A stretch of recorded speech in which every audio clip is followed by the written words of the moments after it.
Ainda bem que cheguei perguntando: olá, tudo bem? O espetáculo tá começando. E abre o seu coração, vai. E é na palma da mão. E é teatro, é história. Vem buscar sua sorte, é só ir para o norte com a gente rumar. Com licença, senhor, eu peço por favor. Boa tarde, senhora, vem com a gente, vambora. Ainda bem que cheguei perguntando: olá, tudo bem? O espetáculo tá começando. Olá, eu sou Rafa Martins, sou músico, palhaço e ator da companhia teatral Alvorine Carpintaria Cênica e também faço um trabalho musical autoral. Além disso, eu sou colaborador aqui do Quintal Boi da Manta e já dei oficina de teatro, de palhaço, de sonoplastia para contação de história, e dessa vez, aqui com vocês, eu vim compartilhar um pouco mais dessa minha experiência na sonoplastia. Nessa oficina, no caso, de uma maneira um pouco mais geral, vou mostrar para vocês como a sonoplastia se aplica em diversas áreas, em diversas vertentes artísticas, e não só a contação de história, como o teatro, a novela, os filmes, as rádios novela. A gente vai ver bastante coisa nesse sentido. Além disso, vou mostrar também para vocês o que é a sonoplastia de fato. A gente vai ver alguns conceitos básicos dessa arte, dessa função artística, né? E como é que se comporta um sonoplasta, como um sonoplasta pensa uma obra, né? Uma composição para o seu espetáculo. O que a gente deve prestar atenção enquanto sonoplasta para executar os nossos trabalhos. A gente vai trabalhar todos esses conceitos básicos. Depois a gente vai ver um pouquinho na prática também como é que essas ideias teóricas todas funcionam num espetáculo, numa contação de história, numa novela, enfim. Sejam bem-vindos. Essa é a oficina Então sejam bem-vindos. Essa é a oficina de sonoplastia desse projeto aqui no YouTube do Quintal. Agora que estamos apresentados e que a gente é amigo de infância, eu quero contar um pouquinho da minha trajetória para vocês, para que vocês entendam um pouco dessa minha pesquisa e desse meu interesse pela sonoplastia e por esse lado mais sonoro e musical do teatro. A minha história no teatro começa em 2014, lá para novembro, dezembro de 2014 mais ou menos. Eu ainda estava no ensino médio. E um professor de português me disse que um amigo dele estava procurando alguém que tocasse bateria e que soubesse atuar. Eu já tinha feito umas peças na escola, eu tocava bateria já há alguns anos, então decidi descobrir o que era essa oportunidade. Foi aí que eu conheci o Eric Pinguim, o meu parceiro de cena, o meu parceiro de grupo, o palhaço Torrete. Foi o Pinguim que me botou nesse mundo. O convite que ele queria me fazer é que eu integrasse um projeto novo que ele estava montando, o Rock Baby. O Rock Baby, para quem não conhece, é uma banda formada por 3 palhaços. Eu, o palhaço Cabeleira, o Pinguim, que é o palhaço Torrete, e o Gabriel, o palhaço Tchos Costins. A gente toca músicas infantis, músicas populares, na verdade, cirandas de roda, como Atirei o Pau no Gato, Alecrim Dourado, O Cravo e a Rosa, mas a gente faz essas músicas numa pegada rock and roll, com guitarra, distorção, bateria e muita gritaria. E lá atrás, quando o Rock Baby começou em 2015, a ideia era fazer um espetáculo que misturasse teatro, circo e música. Nós éramos 6 em cena, além dos 3 que eu já disse. Tinha a Thaís Eduarda, que era a palhaça Rosinha, a Rani Max, que era o palhaço Alecrim, e o João Vitor, que era o palhaço Zangado. O João Vitor era o baixista, o Zangado era o baixista, o Alecrim era o vocalista e a Rosinha era uma espécie de backing vocal, dançarina e ao mesmo tempo protagonista daquele espetáculo. Naquela época ainda, o Rock Baby tinha uma dramaturgia. A gente pensava uma maneira de justificar as músicas e de ligar a letra de cada uma das músicas do repertório a uma ideia cênica, a uma ideia de roteiro. Então, a história do espetáculo era basicamente a seguinte: o Sapo, que hoje é o Palhaço Torrete, né, o Eric Pinguim, e o Alecrim, eles brigavam pelo amor da Rosinha, que era a Thaís Eduarda. E o Cabeleira, o Tchos Costins, que na época se chamava Palheta, e o Zangado faziam uma espécie de apoio musical para essa história muito louca. E então a gente integrava a banda do projeto. Às vezes a gente participava das cenas também, mas o foco era nos três, no Sapo, no Alecrim e na Rosinha. Oh yeah! Oh yeah! Oh yeah! Se criar muito bom, se criar um monte mais. Preste atenção, só vou ensinar como é que faz. Batendo papo.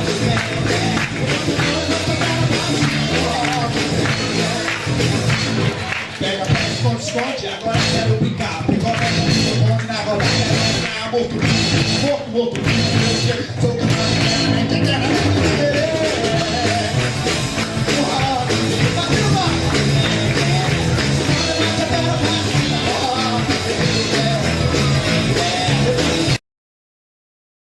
Aos poucos, alguns desses membros da banda foram saindo do projeto. O primeiro a se desligar da banda foi o João Vitor, o nosso baixista. Para substituí-lo, nós chamamos o Diego Beis, um queridíssimo amigo meu, que mais pra frente viria a formar uma banda comigo, o Joe Break, mas eu já chego lá. O Diego veio para substituir o João Vitor, mas pouco tempo depois a Thaís também saiu.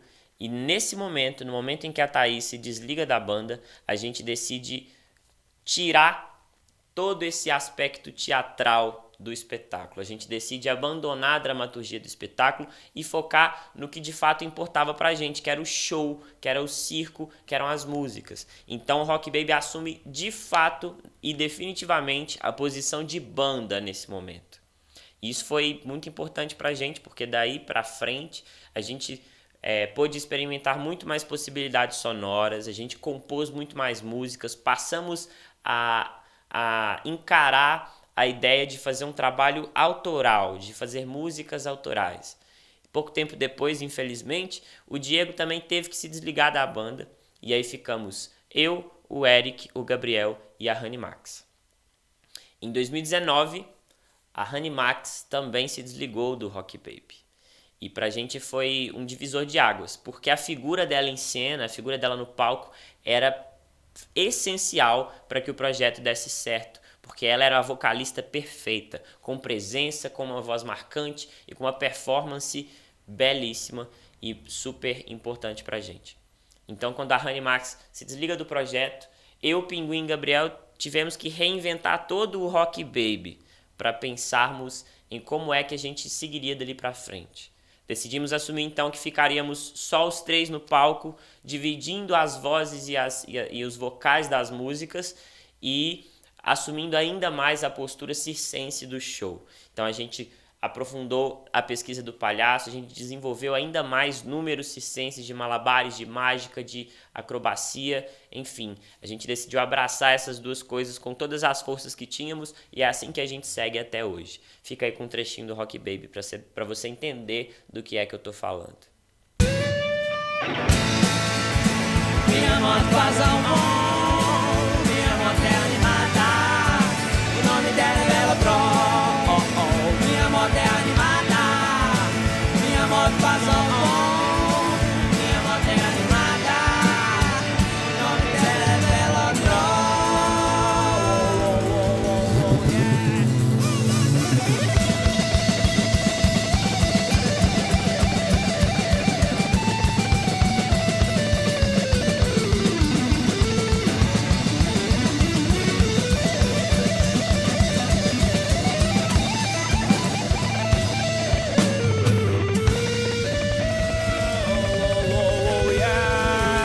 Mas a história do Rock Baby não é a única história que eu tenho no teatro e não é só o Rock Baby que eu fiz durante todo esse tempo. Ainda em 2015, depois que o Rock Baby estreou, o Alex Fabiano, que é o diretor da Alvorine Carpintaria Cênica, me convidou para fazer parte de um novo processo que o grupo vinha desenvolvendo. Era o espetáculo O Felizardo. Quando ele me chamou, eu ainda muito novo, achava que eu era muito bom em cena, achava que eu estava abalando no Rock Baby e por isso ele tinha me convidado. Mas na verdade ele só precisava de alguém que tocasse violão, porque o espetáculo ainda era carente musicalmente falando. Mesmo assim eu topei e aprendi a lição de que todos têm importância e que ninguém é melhor do que ninguém dentro do grupo. E que a gente pode se somar e se ajudar para construir uma coisa bem bonita. Então eu assumi para mim essa responsabilidade musical do espetáculo e além de tocar violão, eu decidi encarar uma composição de trilha sonora, uma composição de sonoplastia para o Felizardo. E aí eu, junto com todo o elenco, que na época era formado pela Thaís Eduarda, que fez parte do Rock Baby, por mim, pelo Alisson Oliveira, pela Júlia Carla e pela Mileide Moura, todos do Alvorini. Naquela época a gente decidiu fazer uma música de abertura para o nosso espetáculo, que foi a música que eu toquei no início dessa oficina. Essa composição foi uma composição coletiva. Eu tomei a frente da parte melódica, que é a parte do violão, né, a parte harmônica, e a letra todo mundo se juntou para escrever. À medida que o processo ia caminhando, eu ia sentindo que eu poderia colocar ainda mais elementos musicais dentro do espetáculo. Então comecei a compor partes instrumentais para algumas narrativas. Eu comecei a colocar algumas texturas sonoras, barulho de chuva, barulho de passos, umas ideias musicais para momentos de suspense, momentos de tensão, momentos de euforia. Fui encaixando uma música aqui e outra ali, fui compondo alguns versos para fazer em outros momentos mais cantados. E por fim, para concluir essa trilha sonora do Felizardo, eu decidi, lá em 2015, compor uma música de encerramento para o projeto. Essa música se chama Viva e foi a minha primeira composição. Foi a minha primeira música autoral, por conta própria, né? Que a gente já tinha feito a música de abertura do Felizardo.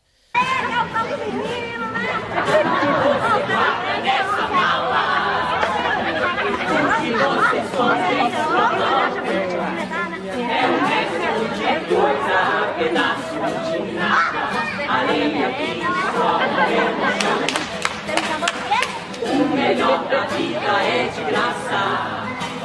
Não tem outra diversão. Guarde memórias, conte uma história. Sinta medo dia da canção. E de lá pra cá eu não parei. Depois do Felizardo vieram outros projetos, vieram outras ideias dentro do Alvorini. E eu sempre assumindo esse papel de direção musical, de composição de trilha sonora e de sonoplastia. E foi aí que minha pesquisa realmente começou a tomar um corpo, começou a tomar uma cara. Nesse processo do Felizardo, eu acabei aprendendo muita coisa também que eu carrego até hoje como uma espécie de regra que eu tenho nos meus projetos, nas minhas composições. Eu entendi a importância de todos esses instrumentos, como é que cada um deles funciona, onde é que eu poderia usar cada um dele, por que esse tambor, que é mais grave do que esse, se encaixa melhor em momentos de tensão, momentos de suspense, momentos de terror, de repente, como é que esse objeto funciona. Esse instrumento aqui, ele faz um barulho de trovão, de tempestade muito legal, e como é que ele funciona eu descobri também. Fui experimentando alguns materiais diferentes, fui experimentando alguns instrumentos diferentes. E no Felizardo, eu tive um desafio muito grande, que era de que até então tudo que eu fazia era para mim. Tudo que eu fazia era muito individual e muito pessoal. E na hora de compor a trilha sonora do Felizardo, na hora de compor a sonoplastia do Felizardo, eu encarei o desafio de colocar a execução da minha obra na mão de outras pessoas. Porque eu não conseguiria tocar violão e tocar caixa ao mesmo tempo. Então, eu enquanto percussionista, tive que deixar outra pessoa executar a percussão das minhas músicas, para eu pegar o violão. E foi aí que minha relação com o violão começou a se desenhar e começou a se desenvolver. Eu já tocava violão desde 2009, quando eu tinha 10 para 11 anos. Mas há muitos anos eu nem olhava para parceiro de trabalho.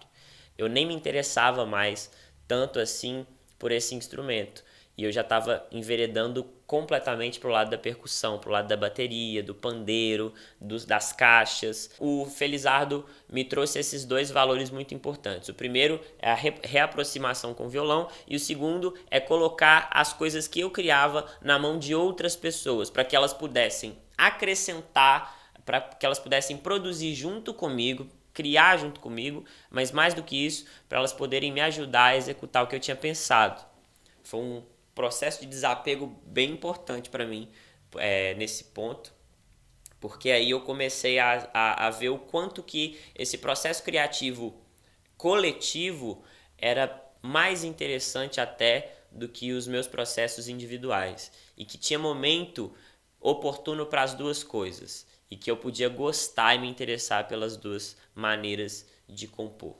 Nesse meio do caminho, com as mudanças que o Rock Baby foi sofrendo, com a minha participação mais ativa na composição de trilhas sonoras para os espetáculos do grupo, eu comecei a assumir um outro papel no Rock Baby também, bastante importante para a minha trajetória, que foi a de produção e de direção musical.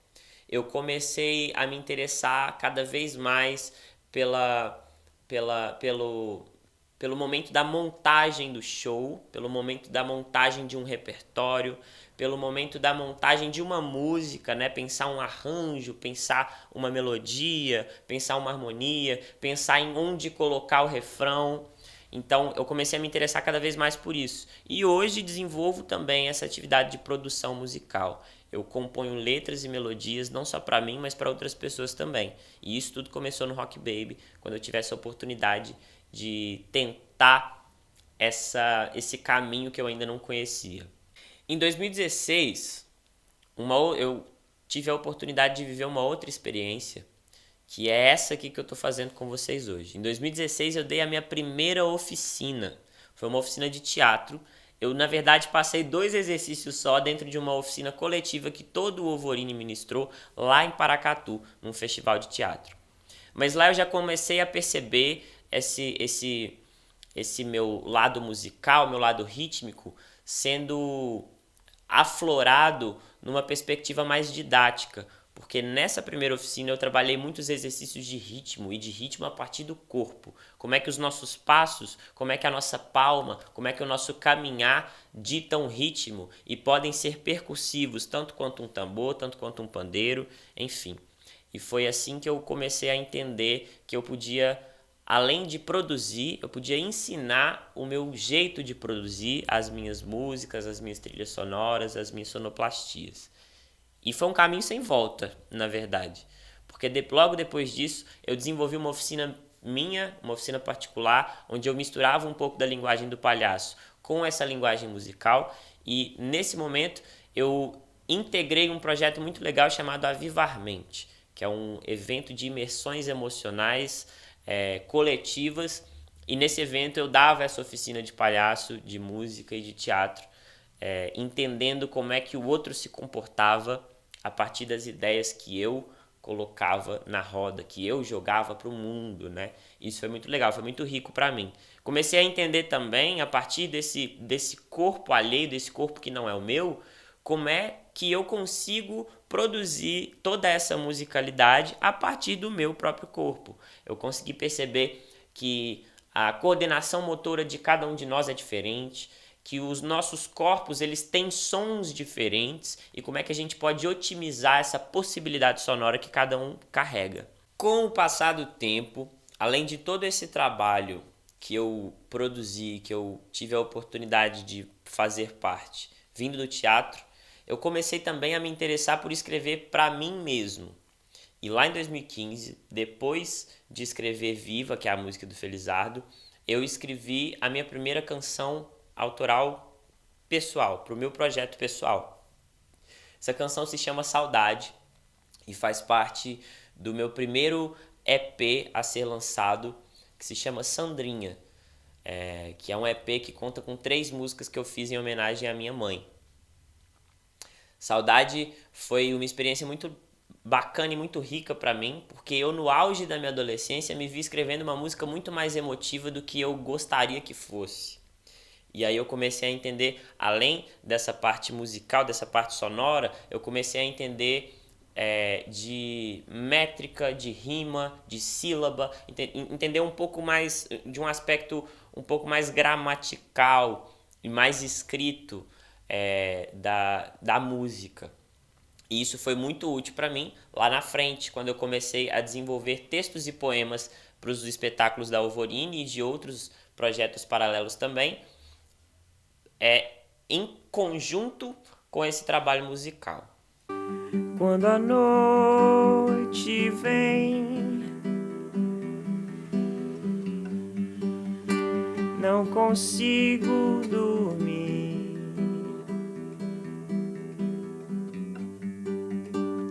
Minhas lágrimas molham o meu travesseiro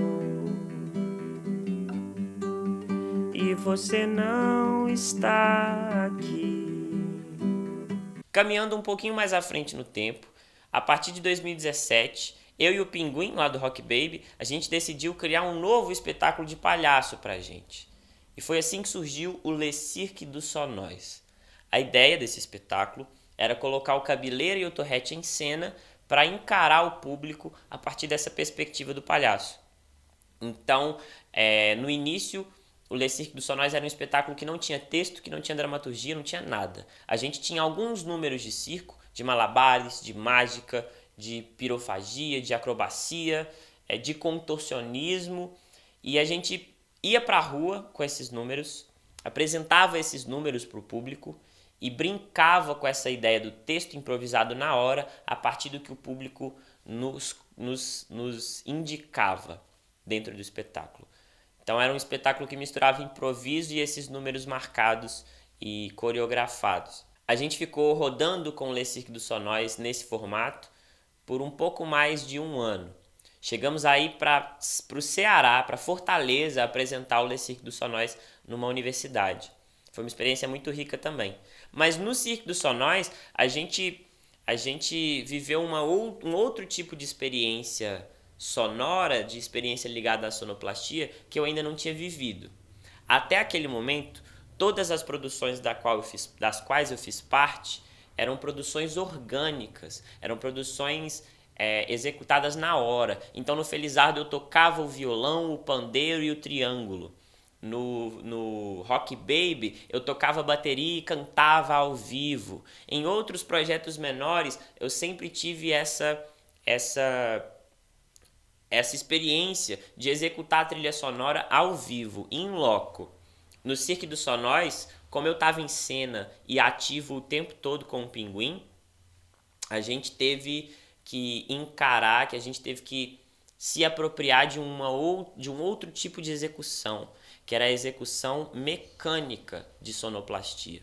Então todas as músicas do espetáculo eram colocadas numa caixinha de som. E aí a gente contava com a ajuda de várias pessoas, quem tivesse disponível no dia, para soltar essa música na hora certa.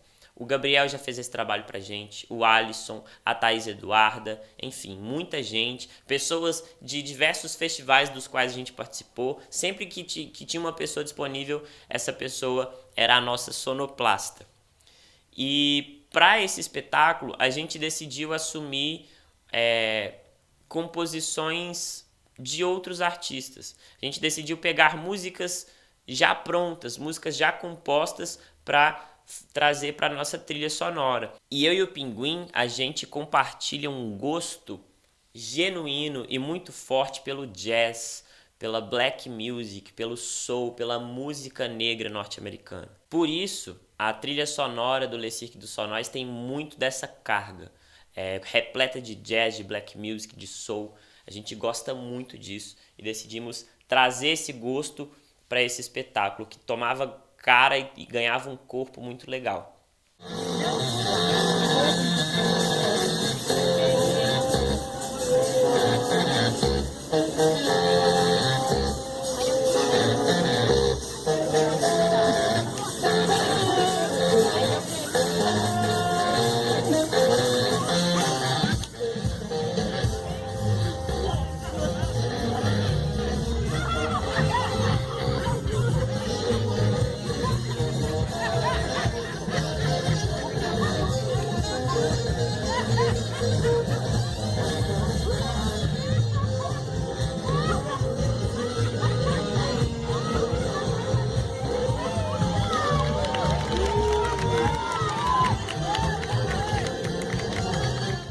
final de 2018, lá para novembro, dezembro de 2018, um grupo de teatro lá de Pernambuco, muito amigo do Alvorini, o Teatro de Retalhos, veio a Sete Lagoas, porque a gente iria junto com eles para Mariana, para o Encontro Internacional de Palhaços de Mariana.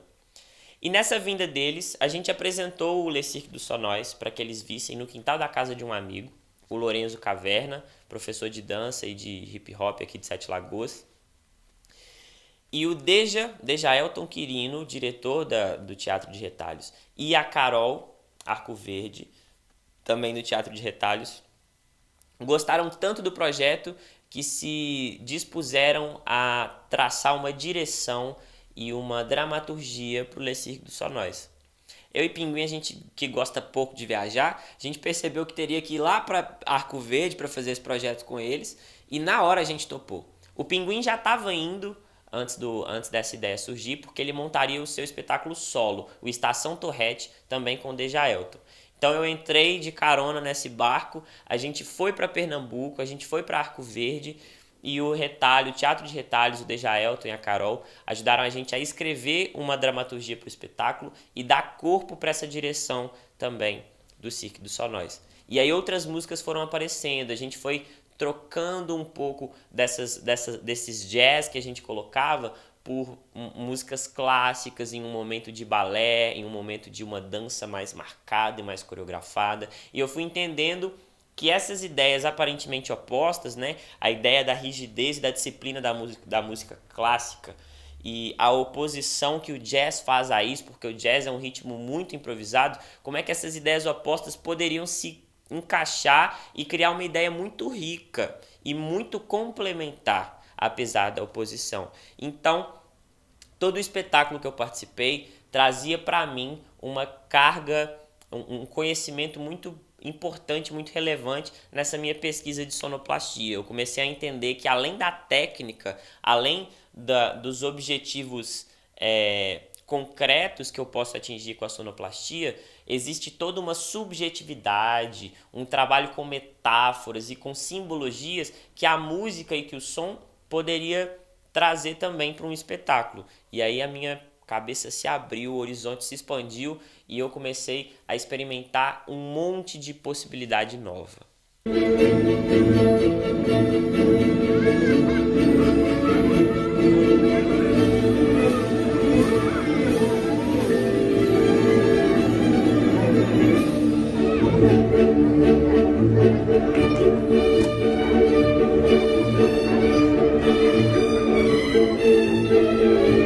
Dá uma risadinha.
Chegando perto do fim dessa minha trajetória, em 2019 eu decidi encarar outros 2 novos desafios dentro dessa ideia da sonoplastia e da composição de trilha sonora. O primeiro deles foi um experimento cênico que a Alvorini vivenciou, chamado Abandonos. Foi um processo que durou um mês, um processo super intenso que durou um mês, que a gente viveu, a gente se encontrava todos os dias para se exercitar, para fazer jogos, para fazer vivências emocionais, para a gente se conhecer e se realinhar enquanto grupo. E no meio do caminho, a gente decidiu que no final das contas, essa experiência, essa vivência teatral se tornaria um projeto, uma performance de apresentação única para a gente fechar esse ciclo. E aí nessa hora, na hora de montar esse espetáculo, eu mais uma vez assumi a direção musical, assumi esse lado mais sonoro do nosso espetáculo, propondo algumas canções, brincando com algumas ideias rítmicas e experimentando alguns materiais alternativos para isso. Na primeira cena do Abandonos, existe foto, existe registro disso, é só pesquisarem no Instagram por @Olvorine, que lá vocês encontram todo o processo do Abandonos documentado. Em uma cena específica eu decidi brincar com uma ideia percussiva de chocalho. Aqui a gente tem, isso aqui é um cachixi, é um instrumento de percussão que brinca com essa ideia do chocalho, com essa ideia da areia, dos grãos, da terra, às vezes até da chuva mesmo, que é esse som mais arenoso. Eu decidi experimentar a produção desse som a partir de objetos ou elementos alternativos. Então, nesse momento, eu e o Gabriel, palhaço Tio Costins, que também fazia parte do Abandonos, nós saímos andando pelo centro de Sete Lagoas para coletar folha de palmeira, porque aqui no centro é cheio de palmeira, né? Então a gente saiu catando um monte de folha de palmeira na rua para levar para o Casarão, um espaço cultural aqui da cidade. E aí a gente confeccionou uma espécie de vassoura, uma espécie de vassoura mesmo com essas folhas da palmeira. Cada um de nós tinha um punhado de fitas de folha de palmeira mais ou menos desse tamanho e a gente batia no corpo para reproduzir esse som de chocalho. Fica aí com algumas imagens para você entender. Nesse caso do Abandonos, eu gostei tanto dessa ideia do material alternativo que eu decidi agregar isso à minha pesquisa de sonoplastia também. E desde então, eu sempre tento buscar soluções criativas para essas texturas sonoras que eu tento implementar nas minhas produções. No Abandonos também, eu descobri uma forma de compor menos associada a ideias melódicas, né? A esse som do violão, a esse som da voz cantada, essas harmonias. Eu descobri, a partir do Abandonos, um outro caminho para compor, um caminho a partir da percussão, a partir do ruído e do ritmo simplesmente, né? Sem uma base melódica. Então eu decidi abraçar essa ideia ainda mais, porque dessa maneira eu poderia desenvolver o meu lado genuíno musical, que é o lado da percussão, é o lado da bateria, do pandeiro, que é o que eu mais gosto de fazer dentro da música, mais até do que o violão, mesmo ele sendo um companheiro tão fiel e tão importante para mim hoje. E o segundo desafio que eu decidi encarar no ano de 2019 foi a composição da trilha sonora de um espetáculo de uma oficina aqui do Quintal. É o espetáculo Geni por um Mundo Essencialmente Feminista. Dessa vez, as perspectivas do projeto eram totalmente diferentes de tudo que eu tinha vivido até ali, porque era um espetáculo executado por alunas aqui do Quintal. Foi um espetáculo que partiu delas, a ideia do espetáculo surgiu delas, e no meio do caminho eu fui convidado para brincar com a musicalidade dentro desse processo. Eu decidi fazer uma trilha sonora original para essa ideia, já que era um processo tão original, tão pessoal das meninas. Era um espetáculo com diversos depoimentos pessoais, de fato, das alunas, das atrizes do espetáculo e das suas famílias, dos seus amigos, enfim, de quem estava ao seu redor. E no Geni eu encarei um outro desafio, além de compor uma trilha sonora original de cabo a rabo para o espetáculo, que foi o fato de que o Geni trabalhava com uma linguagem contemporânea. E tudo que eu tinha produzido até então, todos os espetáculos, todos os processos que eu vivi até aquele momento, foram espetáculos com uma linguagem bastante popular. a linguagem do teatro de rua, do circo de rua, né? Do folclore dentro das contações de histórias. E o Geni não. O Geni era um espetáculo genuinamente contemporâneo. Então como é que eu ia produzir uma trilha sonora com toda a minha bagagem popular para um espetáculo contemporâneo? Esse foi um dos grandes desafios que eu enfrentei.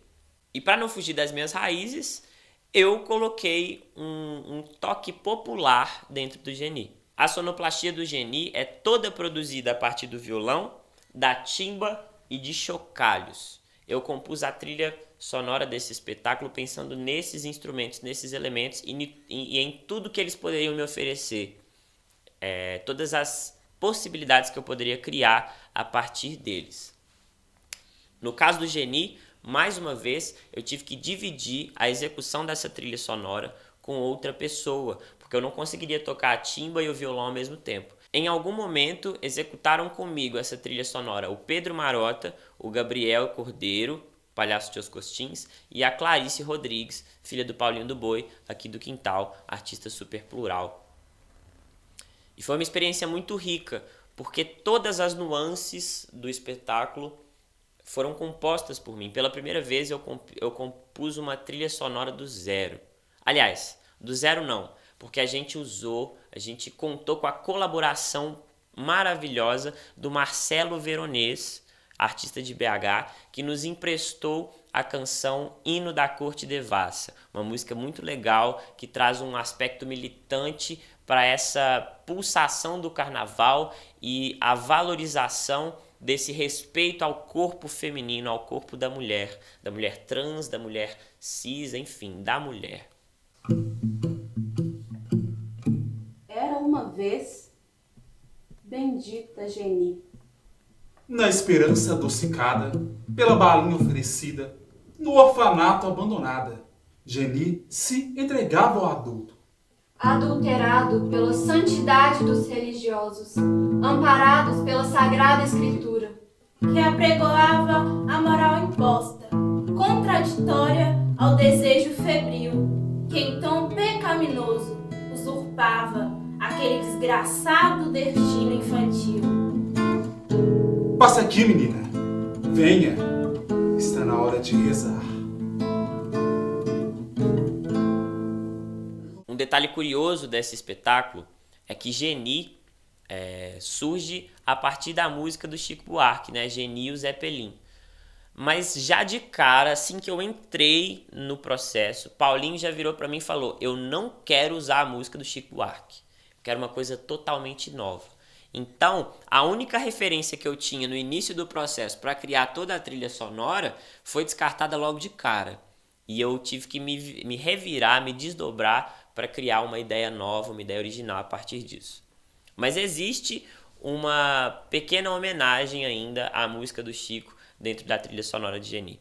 Uma outra experiência essencialmente relevante para minha pesquisa da direção musical e da sonoplastia foi o espetáculo Zacaria, um Eterno Trapalhão, com direção da Rani Max e produção da Alvorinho Carpintaria Cênica. Esse espetáculo era um espetáculo musical, já começa por aí, né? A dificuldade de compor uma trilha sonora para um musical, né? Compor várias músicas ou trazer várias músicas para essa ideia.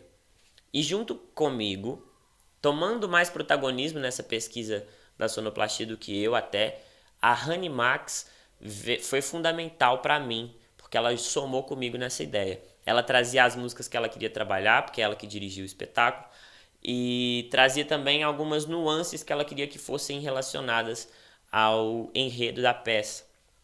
E eu, com todo o meu conhecimento limitado, trouxe soluções para essas ideias que ela tinha. Então a gente casou muito bem as nossas ideias, até porque antes do processo do Zacaria mesmo, eu e a Rani, a gente já tinha um trabalho de composição coletivo muito forte. Chegamos a compor mais de 20 músicas juntos.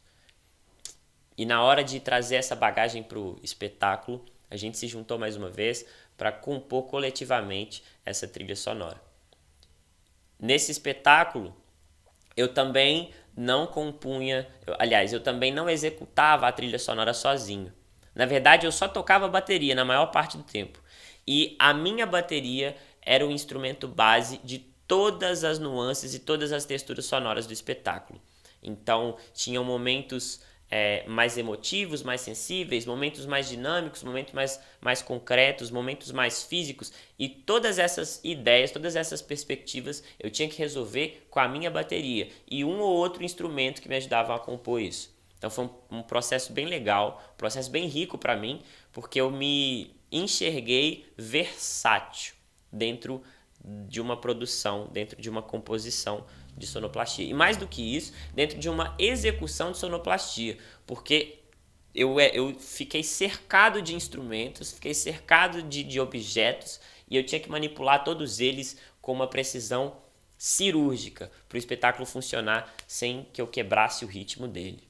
Já chegando no final da minha caminhada, desde o ano 2019, depois do Abandonos, depois do Geni, depois de todos esses processos que eu vivi, eu comecei a pesquisa, ao desenvolvimento de trilhas sonoras para produções audiovisuais. Eu tive a oportunidade, por causa da pandemia, de trabalhar com vídeo, com curtas, com contações de história para a internet, com espetáculos para a internet. E foi assim que eu desenvolvi a trilha sonora para o experimento cênico Onde Está Ana Maria, da Alvorine Carpintaria Cênica.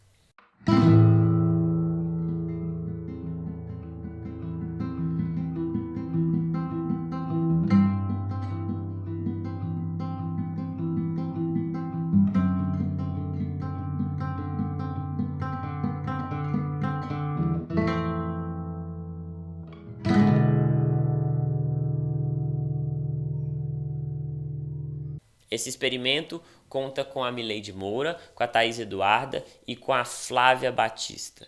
Foi uma experiência bem legal, porque a Mileide trouxe para mim essa ideia desse texto que ela tinha escrito, com a atuação e com a narrativa executada pela Thaís e pela Flávia, além também da Mileide.